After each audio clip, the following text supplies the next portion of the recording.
देश के एक भूतपूर्व प्रधानमंत्री ने दिया है, जिसको कभी भूलना मत आप। एक प्रधानमंत्री हुए राजीव गांधी। उन्होंने इसका उत्तर दिया। उन्होंने कहा कि जब विकास के लिए मैं दिल्ली से 1 रुपया भेजता हूं किसी अंतिम आदमी के लिए, तो उस अंतिम आदमी तक 15 पैसा ही पहुंचता है। 85 पैसा कहां जाता है? तो श्री राजीव गांधी ने कहा वो लीकेज हो जाता है। बहुत सुंदर शब्द इस्तेमाल किया, लीकेज हो जाता है। अब आप कहेंगे जी ये लीकेज क्या बला है? सीधा सा मतलब है नेता और अधिकारी खा जाते हैं उसको, सीधा सा मतलब ये भ्रष्टाचार में चला जाता है। अब ये बात राजीव गांधी ने कही थी 1984 में, जब उनकी मां की मृत्यु होने के बाद वो संसद में प्रधानमंत्री बनकर आए थे और बड़े ईमानदार थे वो। उस समय मिस्टर क्लीन कहा जाता था उनको। और उनकी ईमानदारी पर और श्रीमती गांधी के मरने पर लोगों ने ऐसा भाव उड़ेल दिया था कि संसद में 435 सीट लेकर पहली बार कोई प्रधानमंत्री जीत के आया था। इतनी सीट तो कभी उनके नाना को भी नहीं मिली। पंडित नेहरू भी इतनी मेजॉरिटी से कभी नहीं जीत के आए, जबकि नेहरू जी का एक करिश्मा हुआ करता था इस देश में। ये देश कहता था Nehru is India, India is Nehru. उस समय भी कभी 435 सीट उनको नहीं मिली, राजीव गांधी को मिली। लोगों ने उनमें भरोसा दिखाया था। उन्होंने संसद में ईमानदारी से ये कहा था कि विकास के 1 रुपए के खर्चे में 15 पैसा ही पहुंचता है, 85 पैसा लीकेज में जाता है, माने भ्रष्टाचार में, घूसखोरी में जाता है। अब ये 84 में कहा, अब 2009 आ गया। भ्रष्टाचार बढ़ा है, कम नहीं हुआ है। अगर मैं ये कहूं कि राजीव गांधी के जमाने में तो भ्रष्टाचार की गंगोत्री हुआ करती थी, अब तो भ्रष्टाचार का महासागर है। और राजीव गांधी के सुपुत्र राहुल गांधी ने यह स्वीकार किया है अभी थोड़े दिन पहले कि विकास के लिए जो 1 रुपया भेजा जाता है उसमें 10 पैसा भी नहीं पहुंचता। राहुल गांधी का कहना है कि शायद 7-8 पैसे भी पहुंच जाए तो बड़ी बात है। हो सकता है इसका ठीक से रेक्टिफिकेशन हो तो 5 पैसा ही निकले।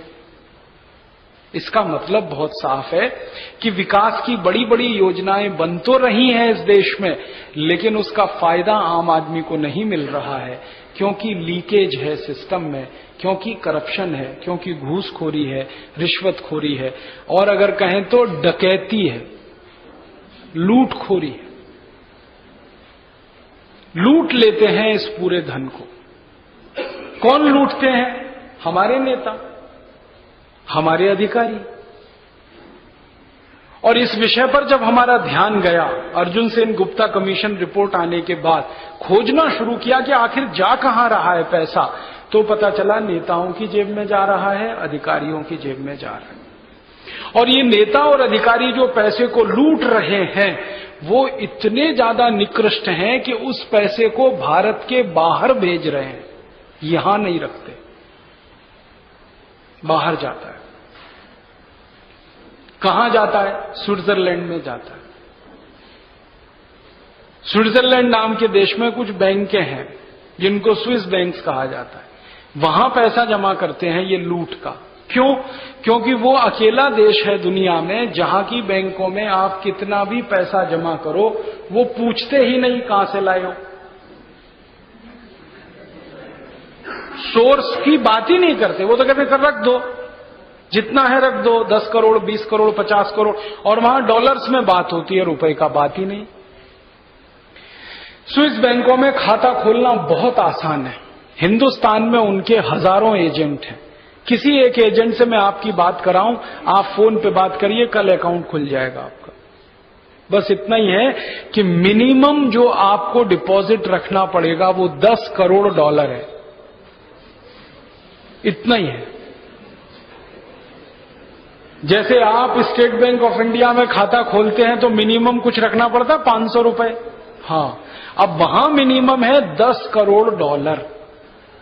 $1 में 50 रुपए होते हैं, तो 500 करोड़ रुपए वहां कम से कम जमा करो तो खाता खुलता है। तो कौन जाएगा वहां खाता खुलवाने? निश्चित है जिसके पास 500 करोड़ से ऊपर होगा वही तो जाएगा। ऐसे लोग हैं इस देश में। और आपको सुन के हैरानी होगी कि ऐसे लोग कौन हैं। टाटा बिरला डालमिया धीरूभाई अंबानी है तो उसमें क्या है, वो तो उद्योगपति हैं, वो तो उद्योग करते हैं, व्यापार करते हैं, धंधा करते हैं, कमाते हैं। उनके पास 500-700 हजार करोड़ होना तो सामान्य बात है। मुझे तो हैरानी ऐसे लोगों पर होती है कि जो चाय की दुकान भी नहीं चलाते उनके पास है। जिंदगी में कभी जिन्होंने चाय की दुकान नहीं चलाई उनके पास हजारों करोड़ है। जिन्होंने कभी परचून की दुकान भी नहीं खोली उनके पास भी है। जिन्होंने कभी सब्जियां भी नहीं बेची उनके पास भी है। जिनके घर में कोई बिजनेस नहीं है उनके पास भी है। जिनके घर में कोई उद्योग नहीं है उनके पास भी है। कहां से आ रहा है भाई? बस यही है कि जिनके घर में ना कोई बिजनेस है, ना कोई उद्योग है, ना कोई व्यापार है, उनके पास भी हजारों करोड़ है। वो इसलिए है कि वो भारत की सत्ता व्यवस्था में भागीदार हैं, बस इसलिए। मतलब हमारे देश के नेताओं के पास हजारों करोड़ की संपत्ति है। हमने कुछ नेताओं की जन्म कुंडली बनाना शुरू किया है और वो जन्म कुंडली ऐसी कि आजादी जब आई तो इनके घराने ने क्या कुर्बानी दी ये पहले पता करो। कोई मरा इनका आजादी की लड़ाई में, कोई शहीद हुआ इनका आजादी की लड़ाई में। इन्होंने कभी कोई अपना बेटा हिंदुस्तान की सीमा की रक्षा करने के लिए फौज में भर्ती करा, या इन्होंने कभी कोई अपने बेटे को देश की आंतरिक सुरक्षा के लिए दांव पे लगाया? तो पता चला कुछ नहीं किया इन्होंने।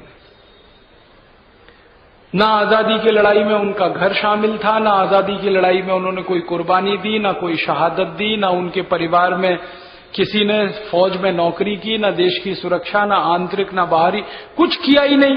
फिर भी हजारों करोड़ हैं उनके पास, बस इसलिए कि वो कुछ दिन एमपी हो गए, कुछ दिन एमएलए हो गए, कुछ दिन कॉरपोरेटर हो गए, कुछ दिन मिनिस्टर हो गए, कुछ दिन चीफ मिनिस्टर हो गए, कुछ दिन फाइनेंस मिनिस्टर हो गए, बस इसलिए। दुख और दर्द इस बात का है कि जिन परिवारों ने आजादी की लड़ाई में कोई योगदान नहीं दिया, जिनके घर से किसी की कुर्बानी नहीं हुई, किसी ने शहादत नहीं दी, जिनके परिवार का कोई बेटा बेटी फौज में जाके कभी शहीद नहीं हुआ, उन्हीं के हाथ में इस देश की सारी मलाई और सत्ता है। वो ही लूट के खा रहे हैं इस देश को, और लूट के खा ही नहीं रहे हैं, उस लूटे हुए धन को विदेशों में ले जाकर जमा कर रहे हैं। कितना बड़ा क्राइम है आप जानते हैं? आपसे अगर गलती हो जाए तो सरकार जेल में ठोक देगी, आप बाहर नहीं निकल पाएंगे। ये गलती हो जाए कि आपकी कमाई का हिस्सा आपने विदेशों में जमा करके रखा है, क्राइम है ये। लेकिन हमारे बड़े बड़े नेता ये क्राइम रोज करते हैं, किसी को जेल नहीं होती, किसी को पुलिस नहीं पकड़ती, किसी के घर छापा नहीं पड़ता, सीबीआई की रेड नहीं होती, इनकम टैक्स की रेड नहीं होती, क्योंकि वो सत्ता व्यवस्था में शामिल। और इनमें कई नेता तो ऐसे विचित्र हैं, जिसकी भी सरकार आ जाए उनकी बल्ले बल्ले। कुछ खानदान इस देश में ऐसे हैं जिन्होंने अपने भाई भतीजों को हर पार्टी में फिट किया हुआ है। अम्मा एक पार्टी में, बेटा दूसरी पार्टी में, बेटे का बेटा तीसरी पार्टी में। देख लो आप, नाम लेने की जरूरत नहीं है, आपको अच्छे से समझ में आ जाए। ऐसे परिवार तो जिसकी भी सरकार आ जाए, किसी न किसी पार्टी की तो आएगी, तो उनकी तो मजे बल्ले बल्ले। राज्यों में भी ऐसे हैं, केंद्रों में भी ऐसे हैं। मतलब सीधा सा है, लूट का माल उनके घर में आते रहना चाहिए, इसका पूरा चाक चौबंद इंतजाम उन्होंने किया हुआ है। और इतनी बेदर्दी से लूटते हैं ये लोग कि हिंदुस्तान के डकैत भी इनके सामने फीके। मैं कभी कभी याद करता हूं, इस देश में एक डाकू माधो सिंह होता था, एक डाकू मोहर सिंह होता था, एक डाकू जालिम सिंह होता था, जो लूटते थे घरों में जाकर पैसा। लेकिन उनके जीवन का एक दूसरा पक्ष भी था। वो लूटते थे और गरीबों में जाके बांटते थे। ये उनके जीवन का दूसरा पक्ष था। वो रॉबिन हुड थे हमारे सोसाइटी के। वो देखते थे कि कोई करोड़पति है, इसके यहां से लूटो, और गरीबों की बेटियों की शादियां करवाया करते थे। माधो सिंह ने हजारों बेटियों की शादियां कराई हैं, मोहर सिंह ने भी कराई, जालिम सिंह ने भी कराई। अब हम उनको डकैत कहते हैं। अमीरों से लूट के गरीबों को देने वालों को डकैत कहा जाता है। तो इनको क्या कहें?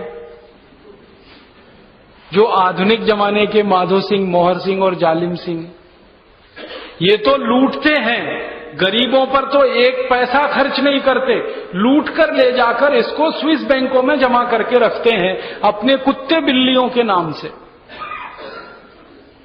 अकाउंट भी उनके ऐसे ही नामों से, कुत्ते के नाम से, बिल्ली के नाम से, किसी और के नाम से। इन पर हम लोगों ने जब रिसर्च की तो पता चला कि ये लोग 10-20-100 नहीं है, इनकी संख्या हजारों में है। भारत के भ्रष्ट नेता और भ्रष्ट अधिकारी जिनके स्विस बैंक में खाते हैं, वो 80,000 नाम हैं। 1-2 नहीं है, 80,000। आप बोलेंगे जी कैसे पता चला? स्विस बैंक वाले तो बताते नहीं। बात बिल्कुल सही है, वो नहीं बताते। जब तक कि उनके ऊपर कोई मुसीबत ना आए वो नाम नहीं बताते, इसी का पैसा लेते हैं। स्विस बैंक बड़े इंटरेस्टिंग बैंक हैं। वो जो जमा पूंजी होती है ना, उस पर ब्याज नहीं देते, उल्टा सर्विस चार्ज लेते हैं जमा करने वाले से। बदले में सीक्रेसी मेंटेन करते हैं, यही है बस। वो बताते नहीं जल्दी। तो हमको भी नहीं बताया, हम बहुत पीछे पड़े, नहीं बताया। फिर हमने दूसरा रास्ता निकाला पता करने का। वो रास्ता क्या निकाला कि भारत से स्विट्जरलैंड कौन कौन जाता है ये पता लगाओ। एयरपोर्ट पर हमने हमारे लोग लगाए, Delhi airport, Bombay airport, Madras airport, Calcutta airport, Bangalore airport, जहां से डायरेक्ट फ्लाइट है स्विट्जरलैंड की। इनडायरेक्ट वाली तो अभी हमने बात ही नहीं की। जहां से स्विट्जरलैंड को सीधे फ्लाइट होती है, ज्यूरिख जाती है, जिनीवा जाती है, वो एयरपोर्ट का हमने निकाला आंकड़ा, कितने लोग हैं जो स्विट्जरलैंड यात्रा करते हैं। तो पता चला वो तो 1 लाख से ज्यादा हैं हर साल जो यात्रा करते हैं। इन 1 लाख में से 20,000 ऐसे हैं जो पहली बार और आखिरी बार यात्रा करते हैं। एक बार जाएंगे, देखेंगे, फिर दोबारा नहीं जाते। वो घूमने वाले लोग हैं, टूरिस्ट हैं। उनमें ज्यादा लोग हनीमून मनाने वाले हैं। शादी हुई, स्विट्जरलैंड चले गए। उनको हमने पूछे, इंटरव्यू लिए कि आप क्यों नहीं गए दूसरी बार? तो उन्होंने कहा रखा क्या है वहां, पहली बार गए थे, हमने नाम सुना था, लेकिन गए तो वहां कुछ नहीं। क्यों? वो कहते हैं स्विट्जरलैंड से ज्यादा सुंदर तो पंचमढ़ी है अपना, उससे ज्यादा सुंदर तो डलहौजी है, उससे ज्यादा सुंदर तो उत्तराखंड है, उससे ज्यादा सुंदर तो जम्मू कश्मीर है। वो कहते हैं इतने स्थान हैं अपने भारत में जो बहुत सुंदर हैं, हमने तो नाम बड़े और दर्शन थोड़े, ये पाया वहां जाकर। फिर वो दूसरी समस्या बताते हैं। वो कहते हैं 2 घंटे की कार ड्राइव करो तो देश ही खत्म हो जाता है। इतना छोटा सा देश है, बैतूल जिले से भी छोटा है। 2 घंटे कार चलाओ उत्तर से दक्षिण, देश की सीमा खत्म हो जाती है। उद्योग कोई है नहीं उस देश में, व्यापार कुछ होता नहीं है, ट्रेडिंग कुछ नहीं है, कोई ट्रेडिंग एक्टिविटी नहीं है, और इंडस्ट्री कोई नहीं है। फिर भी दुनिया में हाईएस्ट इनकम ग्रुप में वो देश आता है। पर कैपिटा इनकम में स्विट्जरलैंड हाईएस्ट है पूरी दुनिया में। उनके आदमी की 1 साल की जो आमदनी है वो दुनिया में किसी देश के आदमी की नहीं है। तो इंडस्ट्री है नहीं, बिजनेस कोई है नहीं, ट्रेडिंग चलती नहीं, खेती कुछ होती नहीं, क्योंकि साल में 8 महीने बर्फ पड़ती है, खेतों में बर्फ जमा रहती है, घास का तिनका भी नहीं उग सकता, तो खेती नहीं है। अब कुछ नहीं है तो हाईएस्ट इनकम कहां से है? तो वो ऐसे है कि भारत जैसे दुनिया में कुछ देश हैं जहां भ्रष्टाचार सबसे ज्यादा है, वहां के नेता और अधिकारी अपने अपने पैसे उनके बैंकों में रखते हैं, और स्विट्जरलैंड वाले इतने होशियार हैं, इस पैसे पर किसी को ब्याज नहीं देते, उस पैसे को वो दूसरों को ब्याज पर देकर अपना काम चलाते हैं। पैसा हमने वहां जमा कर दिया, हमको कुछ नहीं मिलेगा। हमारा पैसा वो अमेरिका को कर्ज में दे देंगे और अमेरिका से 4%, 5% ब्याज ले लेंगे। खर्चा तो कुछ हुआ नहीं, वही इनकम है, और वो इतनी बड़ी है कि उनके देश का सारा धंधा इसी पे चल रहा है। तो भारत के नेता वहां जाके खजाने बना रहे हैं, अधिकारी खजाने बना रहे हैं, और इन खजानों में वो पैसा जमा हो रहा है जो गरीबों पे खर्च होना चाहिए था, जो विकास के लिए लगना चाहिए था, वो पैसा वहां गया। तब समझ में आता है कि आजादी के 62 साल के बाद विकास क्यों नहीं हुआ, हो जाना चाहिए था। आजादी के 62 साल के बाद देश की ये परिस्थिति है कि हमारे देश में 6,38,365 गांवों में से 4 लाख गांवों में अभी भी बिजली की व्यवस्था नहीं है, अभी भी नहीं। 2.5 से 3 लाख गांवों में चलने के लिए सड़क नहीं है, अभी भी। करीब 3 लाख गांवों में प्राइमरी हेल्थ सेंटर नहीं है, डॉक्टर नहीं है, दवा नहीं है। आधे से ज्यादा बच्चे शिक्षा से वंचित हैं इस देश में। आधी से ज्यादा आबादी निरक्षर है, बिना पढ़ी लिखी है इस देश में। आधे से ज्यादा माताएं जब अपने बच्चों को जन्म देती हैं तो या तो मां मरती है या बच्चा मरता है, क्योंकि ना मां के शरीर में ताकत है ना बच्चे के शरीर में ताकत है, क्योंकि खाने के लिए खुराक ही नहीं मिलती। सरकार कहती है कि जो बच्चे दुर्भाग्य से पैदा भी हो जाते हैं उनमें से आधे से ज्यादा 3 महीने में ही मर लेते हैं, कुछ ना कुछ बीमारियों से। डायरिया हो गया, डिसेंट्री हो गई, हैजा हो गया, मर गए, रेजिस्टेंस नहीं है शरीर में। कुपोषण इस देश में इतना है कि जंगलों में रहने वाले वनवासियों को जंगली फल खाके मर जाना पड़ता है इस देश में। इतनी खबरें रोज आती हैं, उड़ीसा से, बंगाल से, आसाम से। मैं पूरे देश में घूमता रहता हूं, मैंने ऐसे कई गांव देखे हैं जहां गरीबी के कारण माता पिता अपने बच्चों को बेच देते, और बच्चों को बेचने का ऐसा ही बाजार लगता है जैसे आपके यहां सब्जी बेचने का बाजार लगता है। कभी दोबारा आऊंगा तो एलसीडी प्रोजेक्टर से ऐसे सैकड़ों गांव के चित्र दिखाऊंगा आपको, यहां माता पिता टोकरी में लाके बच्चों को बेच रहे हैं, और हर बच्चे के गले में तख्ती पड़ी हुई है और उस पर उसका रेट लिखा हुआ है। 40 रुपए में लड़का खरीद लो, 30 रुपए में लड़की खरीद लो, ये रकम है उन बच्चों के बिकने की। और उन माता पिताओं को पूछो कि भाई क्यों बेच रहे हो, तो वो कहते हैं जी हम इनको कुछ खिला तो सकते नहीं, ये तो ऐसे ही मर जाएंगे, कोई खरीद के ले जाएगा तो वो तो खिलाएगा। और उन बच्चों को विदेशी संस्थाएं खरीद के ले जाती हैं अपने अपने देश में, और वहां उनको नौकर बना के, बड़ा करके, पाल के उनसे काम करवाते। ये रैकेट हमारे देश में चलता है गरीबी के कारण। अब और 1-2 नए रैकेट इस देश में आ गए हैं। कई माताओं ने गरीबी के कारण अपनी कोख किराए पर देना शुरू किया है और दूसरों के लिए बच्चे पैदा करने के लिए वो तैयार हैं, कुछ पैसे मिलें तो। ये एक नया सिस्टम शुरू हो गया इस देश में, और यही गरीबी और भूखमरी हमारे देश की बहुत सारी माताओं को मजबूर करती है अपना शरीर बेचने के लिए, अपनी देह बेचने के लिए किसी वेश्याघर में, किसी वेश्यालय में। लाखों लाखों बहनें इस देश की गरीबी के कारण दलदल में धकेली जाती हैं। उनके माता पिता उनको बेच देते हैं, भाई भतीजे बेच देते हैं, उनके ही लोग बेचते हैं। ये सारा दुष्कर्म इस देश में होता है गरीबी के नाम पर, क्योंकि गरीबी मिटती नहीं है, क्योंकि गरीबों को गरीबी मिटाने के लिए जो पैसा बजट में सैंक्शन होता है वो खर्च ही नहीं होता, वो तो नेताओं के खजानों में और अधिकारियों के खजानों में जमा होता रहता है। ये हमारी व्यवस्था का सबसे सड़ा हुआ हिस्सा है, जिसको आप भ्रष्टाचार कहें, लूटखोरी कहें, जिसको आप कुछ भी नाम दें, ये सबसे सड़ा हुआ हिस्सा है हमारी व्यवस्था का। हमको ऐसा लगता है कि जब तक इस हिस्से को हम ठीक नहीं कर लेते तब तक भारत का कोई भविष्य और भला होने की संभावना नहीं। तो हमने इसी सड़े हुए हिस्से को ठीक करने के लिए ये भारत स्वाभिमान नाम का अभियान शुरू किया है। ये जो भारत स्वाभिमान का ट्रस्ट बना है, ये इसी बात के लिए बना है कि हमारे देश का ये जो आर्थिक और राजनीतिक भ्रष्टाचार है, जो लूट लूट कर लाखों करोड़ों रुपए इस देश से ले जा रहा है, विदेशी बैंकों में जमा कर रहा है, इसको बंद किया जाए, इसको रोका जाए।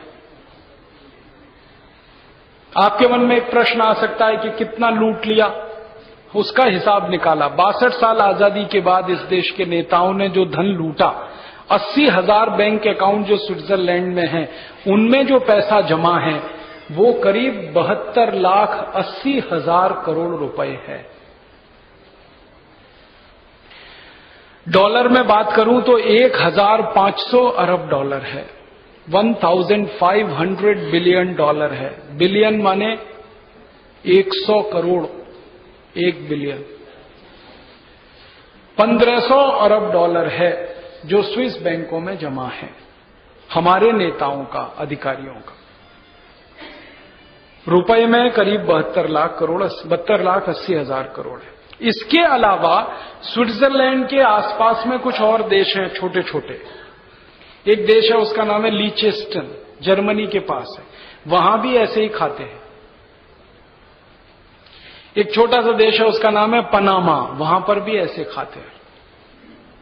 एक छोटा सा देश है गिनी बिसाऊ, वहां भी ऐसे खाते हैं। तो ऐसे छोटे छोटे कुछ 77 देश और हैं, वहां भी ऐसे ही अकाउंट्स हैं, वहां भी भारतवासियों के खाते हैं, और उन खातों में करीब 35 लाख करोड़ और जमा है। मतलब सीधा सा ये है कि 110 लाख करोड़ रुपया हिंदुस्तान की आजादी के आने के बाद पिछले 62 साल में इस देश से लूटा गया है और विदेशी बैंकों में जमा है। अब पिक्चर पूरा क्लियर हो गया कि आजादी के 62 साल बाद भी विकास क्यों नहीं हुआ, क्योंकि विकास के लिए जो धन आवंटित हुआ वो तो लुटकर विदेशी बैंकों में चला गया। अब दिल में अफसोस और दर्द इस बात का है कि जब अंग्रेज आकर इस देश को लूटते थे तो हम पत्थर रखते थे अपने दिल पर और ये कहा करते थे कि काश ये अंग्रेज चले जाएं, इस देश की लूट बंद हो जाए। अंग्रेजों ने बहुत लूटा है इस देश को, आपको अंदाजा है या नहीं पता नहीं। मैं तो इस समय इतिहास का विद्यार्थी हूं और इतिहास को दस्तावेजों के आधार पर पढ़ने का कोशिश कर रहा हूं। पिछले कुछ 12-15 वर्षों में 50,000 से ज्यादा दस्तावेज मेरे हाथ लगे हैं, British parliament, house of Commons के, हाउस ऑफ लॉर्ड्स के। उन दस्तावेजों से पता चलता है कि अंग्रेजों ने कितना लूटा है। 2-4 उदाहरण देता हूं। एक अंग्रेज था इस देश में, उसका नाम था रॉबर्ट क्लाइव। 1750 में आया बंगाल में, ईस्ट इंडिया कंपनी का कमांडर इन चीफ बन के, और उसने बंगाल में आके एक युद्ध लड़ा जिसको प्लासी का युद्ध कहते हैं। बंगाल का राजा हुआ करता था, उसका नाम था सिराजुद्दौला। तो उसने सिराजुद्दौला के सामने एक पेशकश की थी कि मुझे बंगाल में व्यापार करने का लाइसेंस चाहिए। सिराजुद्दौला ने मना कर दिया था। उसने कहा कि अंग्रेजों पर मैं भरोसा नहीं कर सकता, उनको लाइसेंस नहीं दे सकता। कारण क्या था? सिराजुद्दौला को ये मालूम था कि अंग्रेजों ने जहां जहां व्यापार करने का लाइसेंस लिया है, हर राज्य पर अंग्रेजों का कब्जा हुआ है। अंग्रेजों ने 1618 में इस देश में ईस्ट इंडिया कंपनी को भेजकर पहला लाइसेंस लिया था सूरत में, और सूरत पर कब्जा हो गया अंग्रेजों का। बाद में गुजरात पे कब्जा हो गया। फिर जब अंग्रेजों ने कहा कि हम बंगाल में भी करना चाहते हैं, मना कर दिया। तो अंग्रेजों का जो कमांडर इन चीफ था रॉबर्ट क्लाइव, उसने सिराजुद्दौला को चुनौती दी। उस जमाने में क्या होता था, आपने किसी से कोई बात कही, उसने नहीं मानी, तो आप क्या कहेंगे? हम युद्ध करेंगे तुमसे, तो युद्ध में फैसला होगा। तो सिराजुद्दौला को उसने कहा युद्ध करेंगे। तो सिराजुद्दौला ने कहा कर लो, जो जीतेगा उसकी बात मानी जाएगी। तो युद्ध हुआ प्लासी के मैदान में, वो सब आपने पढ़ा है। जो नहीं पढ़ा है वो बताना चाहता हूं। प्लासी का युद्ध हुआ, ये तो आप सब जानते हैं। 23 जून 1757 को युद्ध हुआ। युद्ध में हुआ क्या? युद्ध ही नहीं हुआ। दस्तावेज कहते हैं कि प्लासी के मैदान में जब रॉबर्ट क्लाइव गया युद्ध के लिए, तो उसके पास सैनिक बहुत कम थे, मात्र 350। और सामने जो फौज थी सिराजुद्दौला की, उसमें सैनिक बहुत थे, 18,000। अब 350 सैनिक अंग्रेजों के, 18,000 सैनिक सिराजुद्दौला के। रॉबर्ट क्लाइव को समझ में आ गया मैं तो मारा जाऊंगा अभी 10 मिनट में ही। तो उसने युद्ध नहीं किया। उसने क्या किया, अपना एक चतुर आदमी सिराजुद्दौला की फौज में भेज दिया और कहा कि ये पता लगाओ कि कौन आदमी है जो बिक सकता है, कौन आदमी है जो टूट सकता है इस फौज में। उसका एजेंट गया, थोड़ी देर में वापस आ गया, कहा एक आदमी है मीर जाफर, और वो सिराजुद्दौला की सेना का कमांडर इन चीफ है। वो पैसे का लालची है, कुर्सी का लालची है, ये टूट सकता है।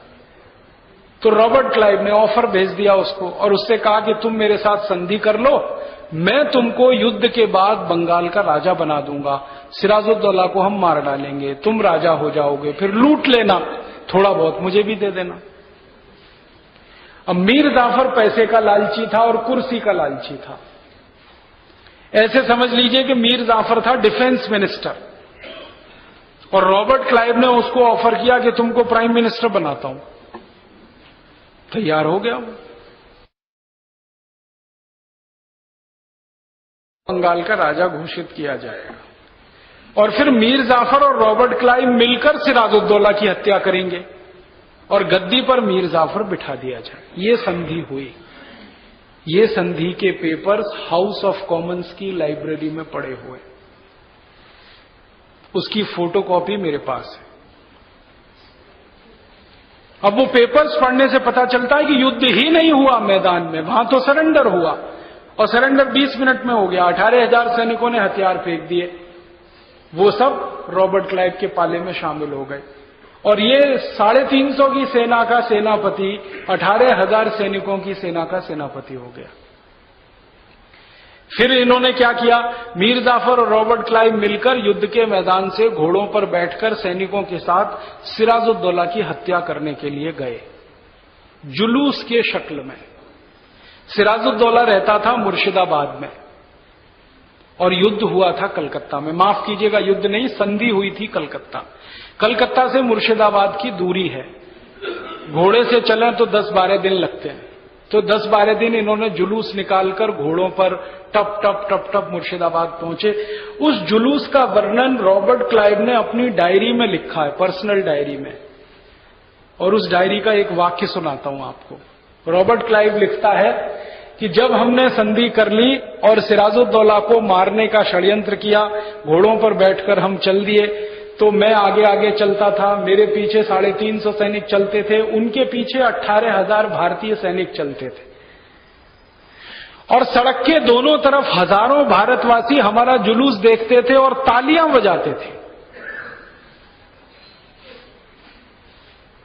वो डायरी में लिखता है कि जो भारतवासी हमारे जुलूस पर तालियां बजाते थे, अगर इन्हीं भारतवासियों ने एक एक पत्थर उठा के हमको मार दिया होता तो भारत का इतिहास तो 1757 में ही बदल गया होता। हमने पत्थर नहीं फेंका, ताली बजाई अंग्रेजों के जुलूस पर। परिणाम वही निकला जो निकलना था। ये जुलूस सुरक्षित पहुंचा, सिराजुद्दौला की हत्या की। थोड़े दिन के लिए मीर जाफर के भतीजे मीर कासिम को प्रधानमंत्री बना दिया, फिर मीर कासिम को हटाया, फिर मीर जाफर को बना दिया। एक दिन रॉबर्ट क्लाइव ने कहा, ये मीर जाफर तो बड़ा खतरनाक आदमी है, जो अपने राजा से गद्दारी कर सकता है वो मुझसे भी करेगा। तो एक दिन रॉबर्ट क्लाइव ने मीर जाफर को चाकू घोंप दिया, मार डाला और खुद रॉबर्ट क्लाइव फिर बंगाल का राजा हो गया। उसी दिन से ईस्ट इंडिया कंपनी का शासन इस देश में शुरू हो गया और उसी दिन से गुलामी हमारी शुरू हो गई। अब इस गुलामी की कहानी में एक बात ध्यान देने की है कि अगर देश और समाज में एक गद्दार पैदा हो जाए तो पूरा देश गुलाम हो जाता है। एक मीर जाफर ने पूरे देश को गुलाम बना दिया। मैं बार बार यही सोचता हूं कि अगर मीर जाफर नहीं होता तो क्या होता। तो रॉबर्ट क्लाइव तो मारा जाता पहली ही बार में, और वो मारा जाता तो उसके 350 सैनिक मारे जाते, तो ईस्ट इंडिया कंपनी मारी जाती, तो वो भाग जाते वापस, और ये देश गुलाम नहीं होता, इस देश की लूट नहीं होती, आजादी की लड़ाई नहीं लड़नी पड़ती, 7,32,000 क्रांतिकारियों को बलिदान नहीं कराना पड़ता, करोड़ों हिंदुस्तानियों को अंग्रेजों के अपमान का शिकार नहीं होना पड़ता, अगर मीर जाफर नहीं होता।